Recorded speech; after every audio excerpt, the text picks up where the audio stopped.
Hello and welcome. In this video, we're going to take a look at the intermediate value theorem. It's an important theorem. It comes from some of the theory that we looked at in a previous video involving functions that are continuous over an interval. And it's definitely a theorem that's easier to explain visually than maybe through its actual definition. So let's take a look. What is the actual theorem and what does it say?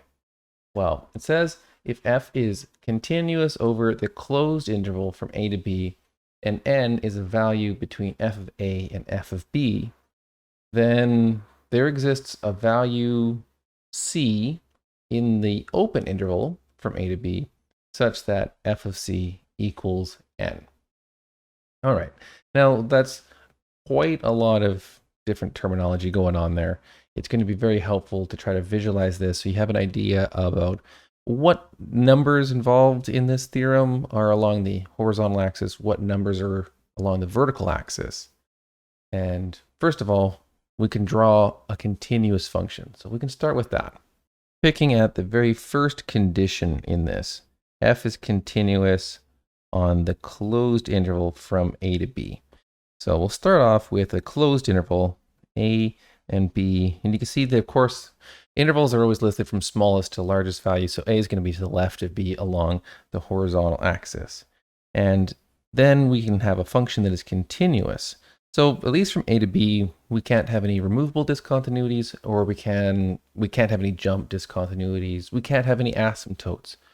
So we're going to have a function that has some behavior that's very predictable between a and b. And f of a and f of b are going to be defined because it's continuous on the closed interval.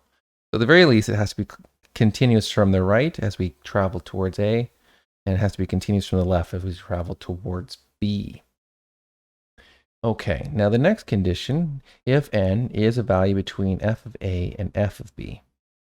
Right, well, let's go and take a look. The first point here is a comma f of a.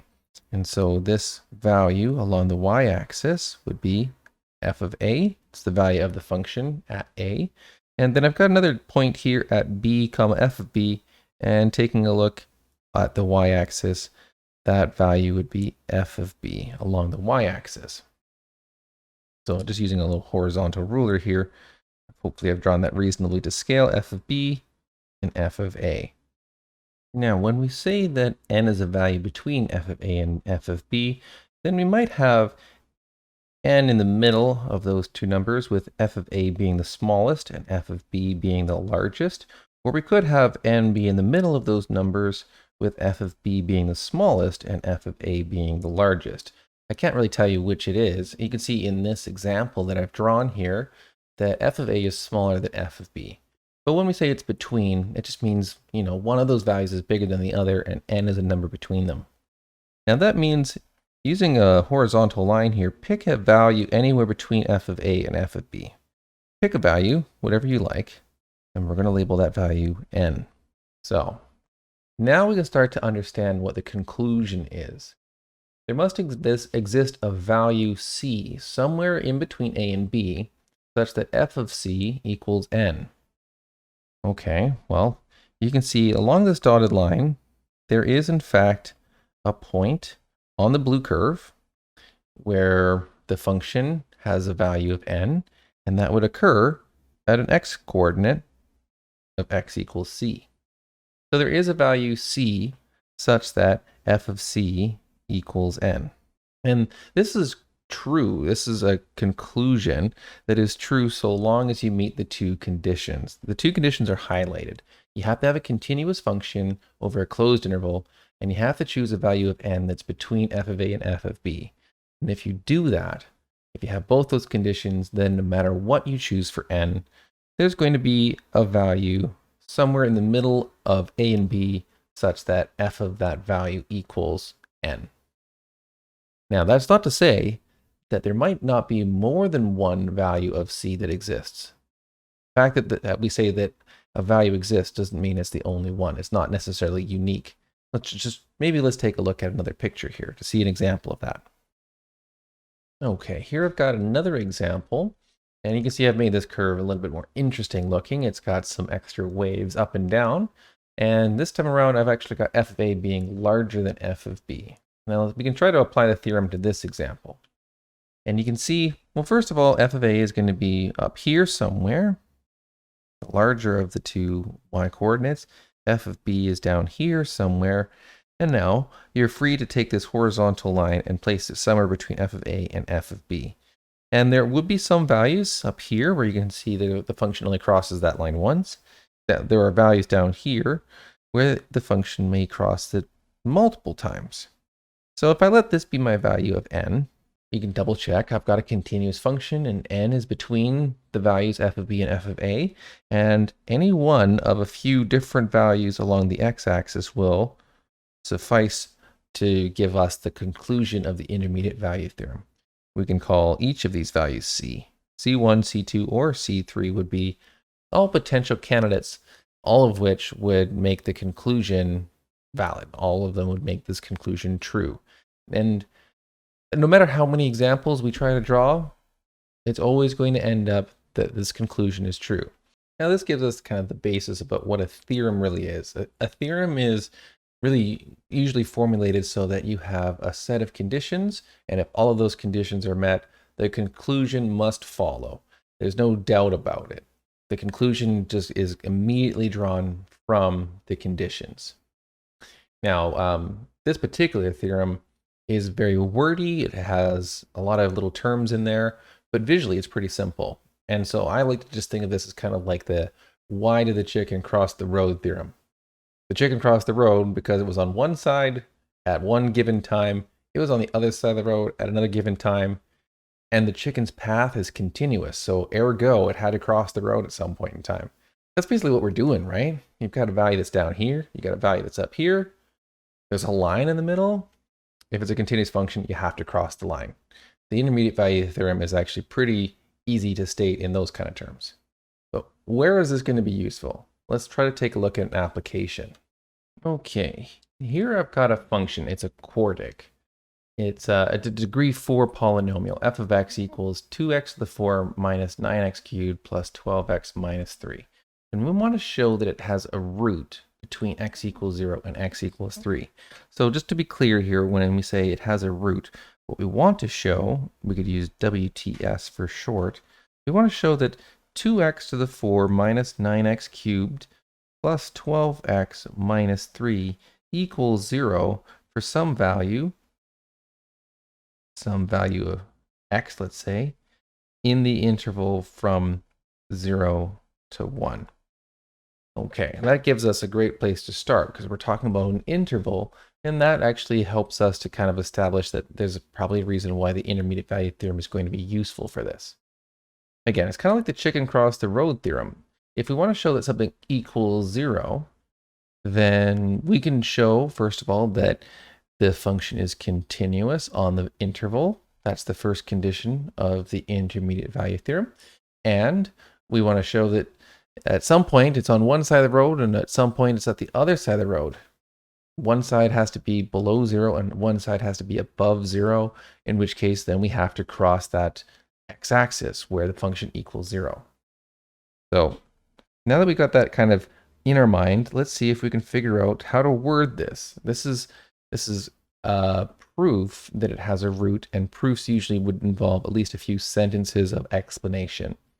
The first thing to explain is, let's establish the fact that f of x is continuous on this interval. Why is it continuous? Well, we maybe looked at a theorem in a previous video that said, okay, polynomials are continuous at every value in their domain.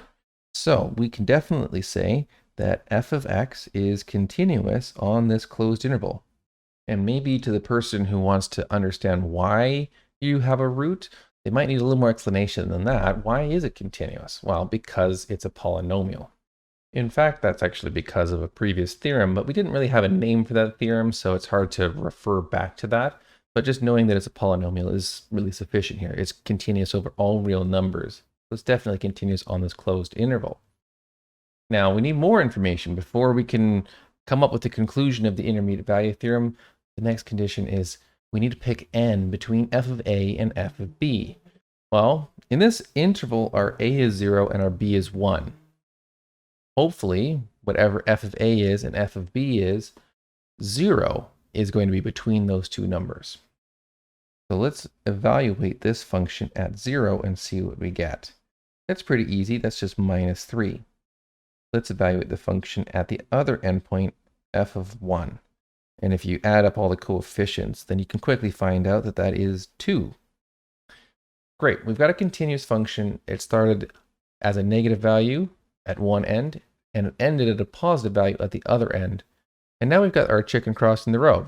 We were on the negative side of the x-axis, and then we went to the positive side, so we've had to cross the x-axis at some point in time. Let's write that inequality out. We can say, since 0 is a value between f of 0 being the lowest and f of 1 being the highest, we can then use the intermediate value theorem. And I will be happy if you just abbreviate intermediate value theorem with IVT. Since 0 is between f of 0 and f of 1 by the intermediate value theorem, since we've established it's already continuous, there exists a value c. C must be in the open interval from 0 to 1, and such that f of c equals 0. And if f of c equals 0, then that means that this equation has a solution. And if we wanted to, we could even add that in there for extra clarification, i.e. our equation 2x to the 4 minus 9x cubed plus 12x minus 3 equals 0 has a solution, or root, if you wish, in the interval from 0 to 1. All right, so that gives us kind of at least an example of where the intermediate value theorem is useful. Now, this was a pretty small example, but you can expand this. So once you've got this idea of showing that a function has a root in an interval, you can actually take this and apply this to any equation. Whatever the equation is, it's always possible just to move everything to one side and have one side just equal to 0. And then if we pick an interval, and sometimes you may have to choose your own a and b, but if you can pick an interval that if you plug an a and a b in, and one of the two values is positive and one of the two values is negative, then somewhere in between there, if you have a continuous function, it has to equal 0. And then no matter what the equation is, no matter how bad it is, you can show that at least it has a solution. Now keep in mind, the intermediate value theorem is not going to be there to find the solution for you. If you wish, you could start to shrink the interval down and see if you still get positive and negative, then it has to cross 0. But you're never going to get the exact value. You can only keep shrinking the interval. We have other methods to be able to find the actual solution. We'll get to those methods later on. Some of those methods will involve calculus, but we'll save that for way down the road. And hopefully this theorem, at least if you just think about it like the why the chicken crossed the road theorem, then we can start using this to figure out that solutions exist to other problems. Thanks for watching, and I'll see you in the next video.